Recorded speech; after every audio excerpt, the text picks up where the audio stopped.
Hi, welcome back to Focal Point AFR Talk. Brian Fisher is my name.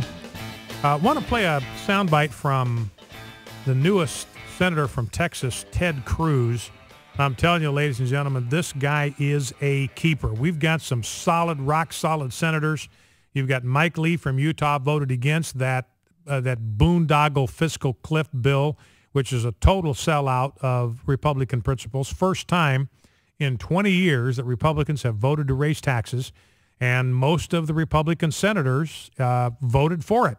You had Mike Lee voted against it from Utah. You had Marco Rubio from Florida voted against it. You had Senator, Ted Cruz wasn't a senator yet. Who was the other senator voted against it? Oh, Rand Paul from Kentucky voted against it. Rand Paul over in Israel right now, which I think is good for him to do. He has a general question about the foreign aid of any type, but he is a friend of Israel philosophically and in principle, and he's over there, and I think that visit is going to be good for his relationship with the nation of Israel, especially as he considers a run for the presidency in 2016. So you got Marco Rubio, solid, rock-solid conservative. You have Marco Rubio, well, on fiscal issues anyway, and Rand Paul is unapologetically pro-life. I've got some problems with him on some other social issues, but he's solid on the issue of the sanctity of life. Marco Rubio is solid on the issue of the sanctity of life. He's also a solid fiscal conservative. He voted against it. Mike Lee, Utah, rock-solid fiscal conservative, voted against that thing. You had Shelby from Alabama voted against it because it was fiscally irresponsible. Good for him. You had Chuck Grassley from Iowa, was not a fiscal conservative, but he voted against it because it didn't spend enough money. It didn't have any farm subsidies in it. So his problem with it is that it didn't spend enough money. So that was Grassley's problem, so I don't even count him. So that's 4 senators vote against it. But Ted Cruz, solid citizen, and Ted Cruz is also solid on the issue of the Second Amendment. I'll play his soundbite on fiscal conservatism in a moment, but first, this is clip number 9, the second of the 2 Ted Cruz clips, where Ted Cruz is talking about his response to the effort on the part of Democrats to control guns. I do not support their gun control agenda for 2 reasons. Number one, it's unconstitutional. But is there any that you would accept?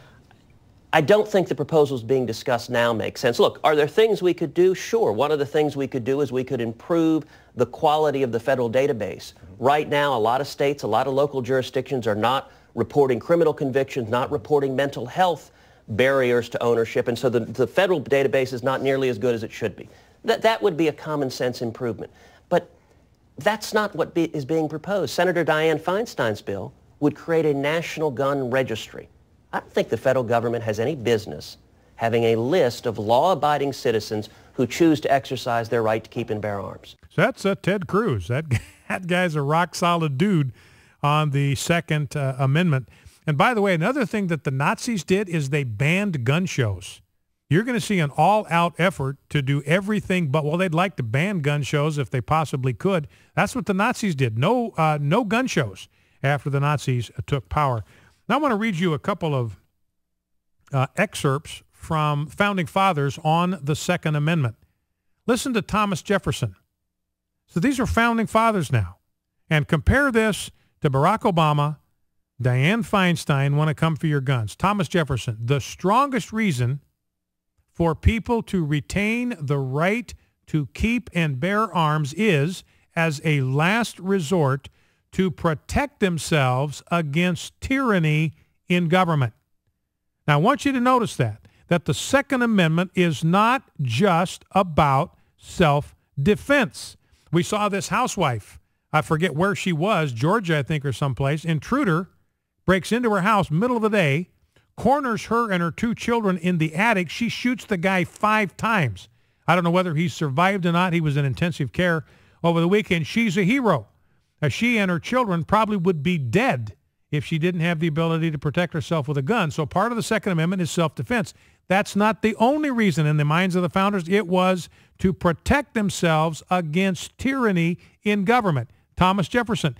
Remember, we talked about the wording of the Second Amendment, that a militia is necessary for the security of a free state. Use specifically the word state with a capital S, because they knew that they had to be able to protect themselves from tyranny, and the tyranny they wanted to be sure they could protect themselves against was the tyranny of the central government that they had just created. So they said to that central government, you are not allowed to interfere with the right of the people to keep and bear arms, because it's necessary for us as citizens of the individual states to be armed to protect ourselves from you if the day came where that was necessary. And again, Jefferson says, look, it's a last resort, but that is a reason for the Second Amendment, for the people to protect themselves against tyranny in government. That from the icon on the left, Thomas Jefferson. George Washington, firearms stand next in importance to the Constitution itself. They are the American people's liberty teeth and keystone under independence. From the hour the Pilgrims landed to the present day, events, occurrences, and tendencies prove that to ensure peace, security, and happiness, the rifle and pistol are equally indispensable. As the man said, an armed society is a polite society. The very atmosphere of firearms everywhere restrains evil interference. They deserve a place of honor with all that is good. So notice George Washington says, look, just possessing firearms, an atmosphere of firearms, is a restraint on evil, because the bad guy has no way of knowing who's packing heat. That's what the problem was with that newspaper in New York, which, by the way, is their circulation is going through the basement. They're in a total free fall, may not even wind up surviving. But one of the problems with that publishing all those addresses, it was like a home invasion map for the bad guys. Here was a list of all of the homes that they could invade with no fear that anybody was going to shoot back. And a couple of other kind of unintended consequences from that. And by the way, that newspaper, we talked about this late last week, that newspaper, they've now got armed guards. Why? Because they know that the only way to stop a bad guy with a gun is a good guy with a gun. So they're out there talking about how guns are bad, guns are evil, guns kill people, can't have guns, got to ban guns. First thing they do when their security is threatened, what do? They go out and get people with guns to protect them. So this turned out to be a home invasion map for burglars. They said, terrific, now we know which homes not to burgle. And that's why I said, look, the people ought to be the most upset are the people that live next door to people that have guns, because their security's been jeopardized. Here's one guy that went out and bought a gun just because he's not on the list. He's a Democrat county legislator. He applied for a pistol permit after this map was published. Said this, I never owned a gun, but now I have no choice. I'll do anything to protect my family, because he knows now that the bad guys know who does and does not have a gun. The people that don't have guns, they just became more vulnerable. His family is one of those. So he went out and got a gun permit just to protect his own family. Here's a woman who got a gun permit originally because she has married to a guy that tried to strangle her. So she bought a gun for her own protection. And now she says the problem is this guy now, he knows where to find me. This is a guy that tried to kill me now because of what this newspaper's done. He knows right where to find me. And another problem is that one of the things that thieves look for are guns, because they can sell them to gangbangers, then they can use them, and it's not traceable back to the gang member. So now the guys that are looking to burgle weapons, they know exactly which homes to go into. So it has a whole bunch of unintended consequences. And yet the newspaper itself said, hey, when our security is in danger, we are going to go out and get people with guns to protect us. And then here's the last quote from Founding Father Samuel Adams. The Constitution shall never be construed to prevent the people of the United States who are peaceable citizens from keeping their own arms. Now notice, you can be deprived of your right to keep and bear arms if you commit a violent offense with a gun. I'm down with that. Everybody's for that.